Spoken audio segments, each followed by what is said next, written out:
ओम श्री गणेशाय नमः। जय Shri Radhe Krishna. Gaudy true channel में आप सभी का स्वागत है। आज यानी 26 मई 2024 को ज्येष्ठ महीने का पहला संकष्टी चतुर्थी का व्रत है। कोई भी पूजा आराधना करने के लिए सबसे पहले श्री गणेश जी का आह्वान किया जाता है। विघ्नहर्ता गणेश जी की पूजा आराधना करने से सभी प्रकार के विघ्न समाप्त हो जाते हैं। संकष्टी चतुर्थी की शुरुआत 26 मई को सुबह 8:36 से हो रहा है, जो कि 27 मई को 10:11 पर समाप्त होगा। क्योंकि संकष्टी चतुर्थी में चंद्रोदय देखा जाता है, इसलिए संकष्टी चतुर्थी का व्रत 26 मई को यानी आज ही है। संकष्टी चतुर्थी व्रत करने वाले जातक को गणेश जी की विधि विधान से पूजा अर्चना करके चंद्रदेव को अर्घ्य प्रदान करना चाहिए। ज्येष्ठ कृष्ण चतुर्थी का व्रत सौभाग्य प्रदायिनी है।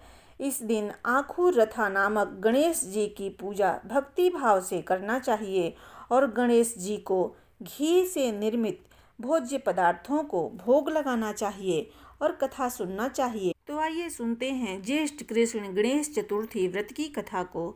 पार्वती जी ने पूछा कि हे पुत्र, ज्येष्ठ मास की चतुर्थी का किस प्रकार पूजन करना चाहिए? इस महीने के गणेश जी का क्या नाम है? भोजन के रूप में कौन सा पदार्थ ग्रहण करना चाहिए? इसकी विधि का आप संक्षेप में वर्णन कीजिए। गणेश जी ने कहा, हे माता, ज्येष्ठ कृष्ण चतुर्थी सौभाग्य एवं पति प्रदायिनी है। इस दिन आखुर रथा नामक गणेश जी की पूजा भक्ति पूर्वक करनी चाहिए। इस दिन घी निर्मित भोज्य पदार्थ अर्थात हलवा, लड्डू, पूड़ी आदि बनाकर गणेश जी को अर्पित करें। ब्राह्मण भोजन के पश्चात स्वयं भोजन करें। हे पार्वती माता, इससे संबंधित मैं पूर्वकालीन इतिहास का वर्णन कर रहा हूँ। गणेश पूजन और व्रत की विधि जो पुराण में वर्णित है उसे सुनिए। सतयुग में 100 यज्ञ करने वाले एक पृथु नामक राजा हुए। उनके राज्यांतर्गत दयादेव नामक एक ब्राह्मण रहते थे। वेदों में निष्णात उनके 4 पुत्र थे। पिता ने अपने पुत्रों का विवाह गृह सूत्र के वैदिक विधान से कर दिया। उन चारों बहुओं में बड़ी बहू अपनी सास से कहने लगी, हे सासू जी, मैं बचपन से ही संकट नाशक गणेश चतुर्थी का व्रत करती आई हूँ। मैंने पितृगृह में भी इस शुभदायक व्रत को किया है। अतः हे कल्याणी, आप मुझे यहाँ व्रतानुष्ठान करने की अनुमति प्रदान करें। पुत्रवधू की बात सुनकर उसके ससुर ने कहा, हे बहू, तुम सभी बहुओं में श्रेष्ठ और बड़ी हो। तुम्हें किसी प्रकार का कष्ट नहीं है और न तो तुम भिक्षुणी हो। ऐसी स्थिति में तुम किस लिए इस व्रत को करना चाहती हो? हे सौभाग्यवती, अभी तुम्हारा समय उपभोग करने का है।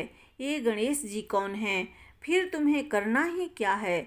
कुछ समय के पश्चात बड़ी बहू गर्भिणी हो गई। 10 माह के बाद उसने सुंदर बालक का प्रसव किया। उसकी सास बराबर बहू को व्रत करने का निषेध करने लगी और व्रत छोड़ने के लिए बहू को बाध्य करने लगी।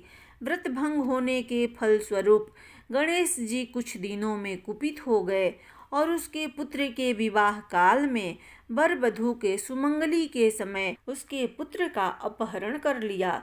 इस अनहोनी घटना से मंडप में खलबली मच गई।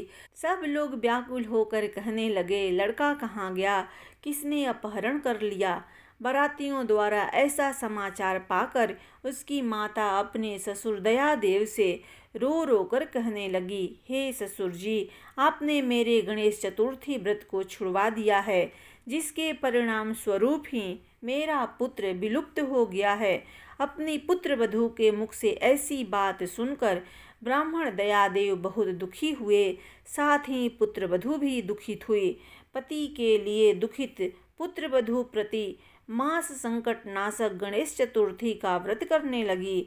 एक समय की बात है कि एक वेदज्ञ और दुर्बल ब्राह्मण भिक्षाटन के लिए इस मधुर भाषणी के घर आया।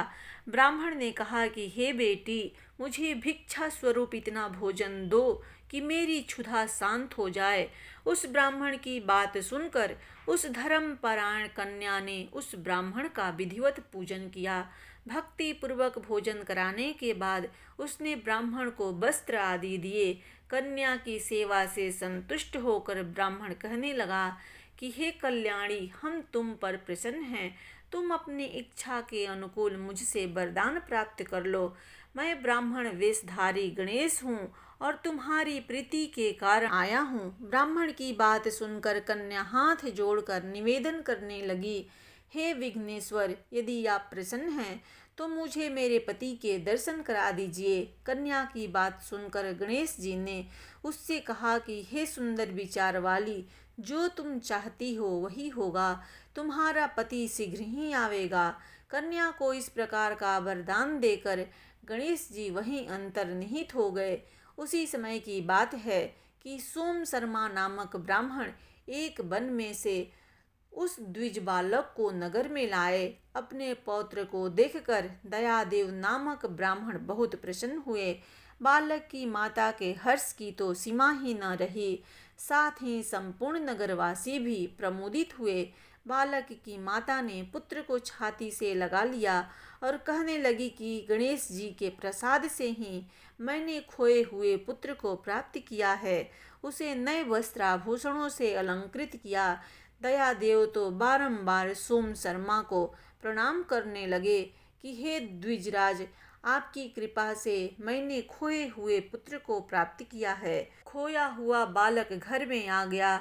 सोम शर्मा को सुस्वादु भोजन कराकर धोती दुपट्टा से विभूषित करके गोदान किया। फिर से मंडप का निर्माण करके विधि पूर्वक वैवाहिक कार्य संपन्न किया।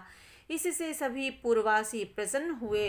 वह भाग्यशालिनी कन्या अपने पति को पाकर धन्य हो उठी।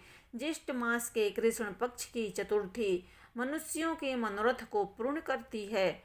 इस दिन नर नारियों को एक दंत गणेश की पूजा करनी चाहिए।